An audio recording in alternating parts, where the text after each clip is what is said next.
Okay, now we'll start looking at the different airborne radar missions and the kinds of airborne radar configurations and waveforms and signal processings that are used for those kinds of radars. And the first of the different types we're going to look at is pulse Doppler radar in small fighter interceptor aircraft. And here I show you a couple of examples that we've the F-14s through 35 and different high and medium PRF modes that may well be used with these radars. It isn't to say that either of these modes are actually in any of these radars, but these are the kinds of interceptor fighter aircraft that might want to use these modes, and we're going to look over the high PRF mode and the medium PRF mode in detail. And here we see pictures of these different radars. You can see these are very interesting because they show you the complexity of the APG-65. Here's its antenna on a gimbal and a planar array. You can see the waveguide, and then all this stuff in here is the transmitter, the receiver, the signal processor, and the same over here with the F-16. And down here we see active electronically scanned arrays that are in the F-35 and F-15C, the APG-63 version 2, and one by Raytheon, the other by Northrop Grumman. And you see that they are definitely phased arrays by the look of the antenna and the different elements that one can see. Okay. Now let's move on to the two different modes of operation of these kinds of small, relatively small pulse Doppler radars, in terms certainly of antenna, in small fighter interceptor aircraft. And we'll look first at the high PRF mode. Now, in pulse Doppler radars, we characterize in these X-band radars high, medium, and low PRF in these general frequency ranges of PRF, 100 to 300 kilohertz, with duty cycles that are pretty high, less than 50%, and in medium PRF about 5% with 10 to 30 kilohertz and 1 to 3 kilohertz, and low PRF. And UHF radars, when they have a low PRF mode, the order of 300 hertz with low duty cycles. And these are typical values only, and specific radars may vary inside or outside these limits. And when you ever see these stars here, you should take note of that. As with this first case of a high PRF mode radar that we're going to look at just as a typical example. It's an X-band, a high PRF, in that range, and the example we're going to pick is the PRF of 150 kilohertz with a duty cycle of 35%, and that results in a pulse repetition interval of 6.67 microseconds and a pulse width of 2.33 microseconds, and that results from that range ambiguity diagram of an unambiguous range of 1 kilometer and an unambiguous Doppler velocity of 4,500 knots.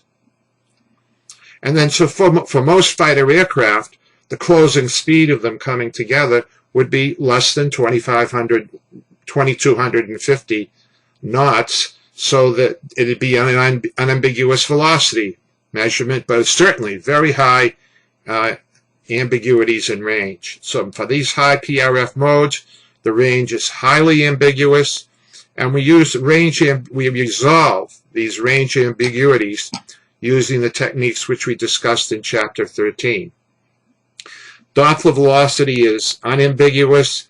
For nose-on encounters, the detection is clutter-free because the relative velocity is so high. And the high duty cycle implies an effect known as eclipsing loss, which I'll show you shortly. And multiple PRFs or other techniques are required.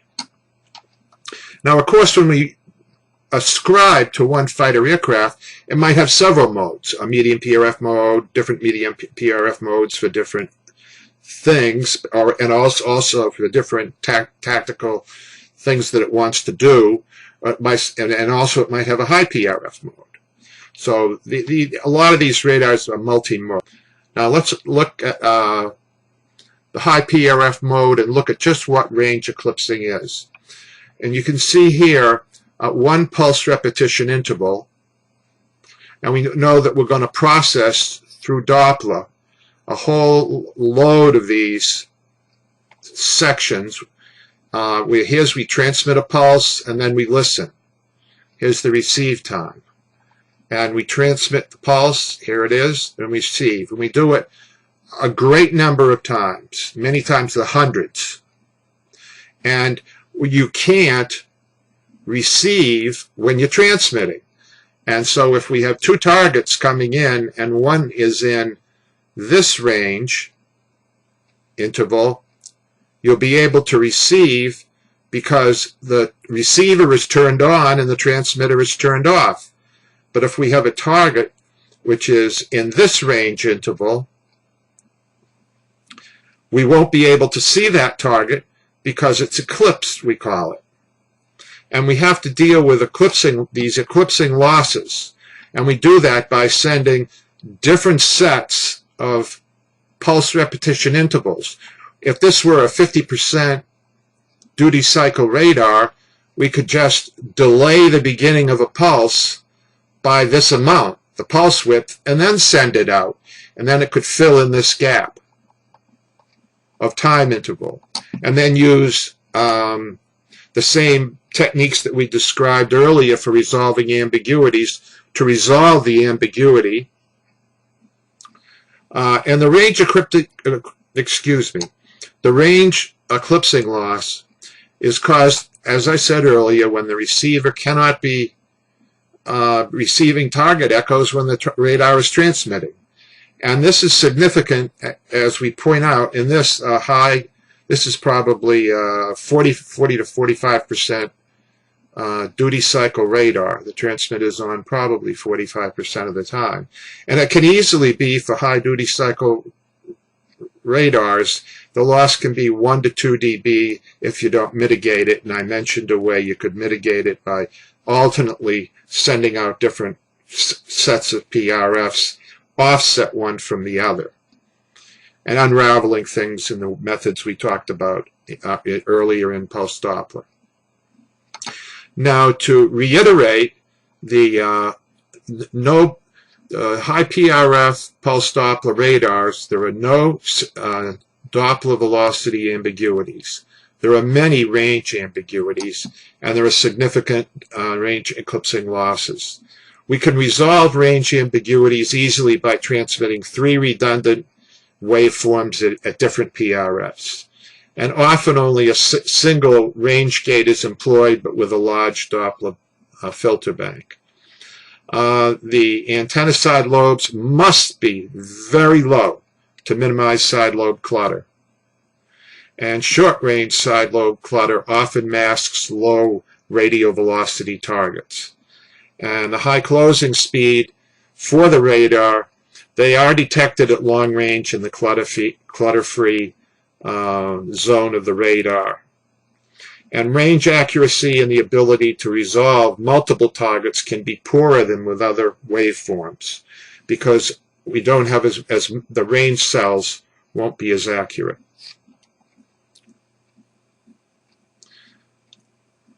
Now let's look at medium PRF modes. For them, here we have what would be the typical values. And the example I'm going to pick today is these different kilohertz from 5.75 to 10.25. And as you can remember from the previous few graphs, these numbers are all relatively prime. And you can see this example is in figure 344 in Skolnick's 3rd edition. And the range ambiguities go from 14 kilometers to 26 kilometers, and the blind speeds are from 175 to about 300 knots. And for this medium PRF mode, clutter and the target ambiguities in range and velocity we have. And clutter from the antenna's side lobes is a significant issue because those velocities are going to all fold over one on top of the other. You're going to have a lot of side lobe clutter that you didn't have as much of in the high PRF mode. Now, here, if we plot in these colored regions, the clear radio velocity regions, in other words, where we'd be able to listen for the 7 PRF radar mode, which I just described, you see them right here. And what we do is we'd send off this burst out n times, and this burst n times, etc. So we have these 7 different PRFs, and we plot down here the number of PRFs in the clear versus the target radio velocity. And that says that we're, in the first case, we're listening at the same time in all 7 channels. And all 7 PRFs are in the clear. They're not eclipsed. The multiple PRFs, and typically 7 are used, and their associated higher power, are required to obtain sufficient detections to unravel range and velocity ambiguities in medium PRF radars. And what this means is that you have to, for medium PRF radars, you have to use 7 times the power to get the same range that you would if you were using a higher wavelength radar that had a PRF that was way out, an unambiguous range, excuse me, and an unambiguous Doppler that were far greater than that. And then, of course, what we do is use the Chinese remainder theorem, where if and where we got detections in these clear zones, because the target was above a threshold. And you can see here in the high PRF mode, we've got the main lobe clutter, the zero Doppler. And this is what I'm plotting here is power versus the true Doppler velocity. And here we've got a case of an incoming plane coming smack at you. And there's no aliasing. Now here we have, because the PRF is way out here. Now here we're looking at a medium PRF mode where the PRFs are, in this case I've got 5, and they're folded down. This is the true Doppler velocity, but all these are going to fold down one on top of another and give the target a lot of side lobe clutter to deal with. And for that reason, in the medium PRF mode, we need very, very, very low side lobes to mitigate that problem. So in the Doppler domain, the target and the clutter alias down. They fold down into the range of 0 to PRF1, 0 to PRF2. And in the range domain, a similar aliasing occurs. And because in the range domain similar aliasing occurs, sensitivity time control cannot be used to reduce clutter effects. I've noted that in earlier lectures. And the same goes for both the medium and the high PRF. And range and Doppler ambiguity resolution techniques previously have to be used. So now to summarize for the medium PRF pulse Doppler radars, both range and Doppler ambiguities exist. You have to use a lot of PRFs. 7 or 8 easily is typical. It ensures, you have to ensure that you see the target in enough Doppler frequencies so that you can resolve the range ambiguities. And the transmitter has to be larger because of the redundant waveforms used to resolve these ambiguities. And that means it's going to put a heavy load. You're going to have to need more power, and power usually means weight, and that's a trade-off for the airborne radar designer. There's no clutter-free region for medium PRF radars. There are fewer range ambiguities, which imply less of a problem with side lobe clutter, but it's still there, and you want the antenna to have low side lobes for that reason, or it might have a medium PRF mode and a high PRF mode, so you're going to want it no matter what, but side lobe clutter is less of an issue. And it's often the best single waveform, all-round waveform for fighter interceptors. There are more range gates, as you could imagine, than the high PRF mode, but fewer Doppler filters for each range gate.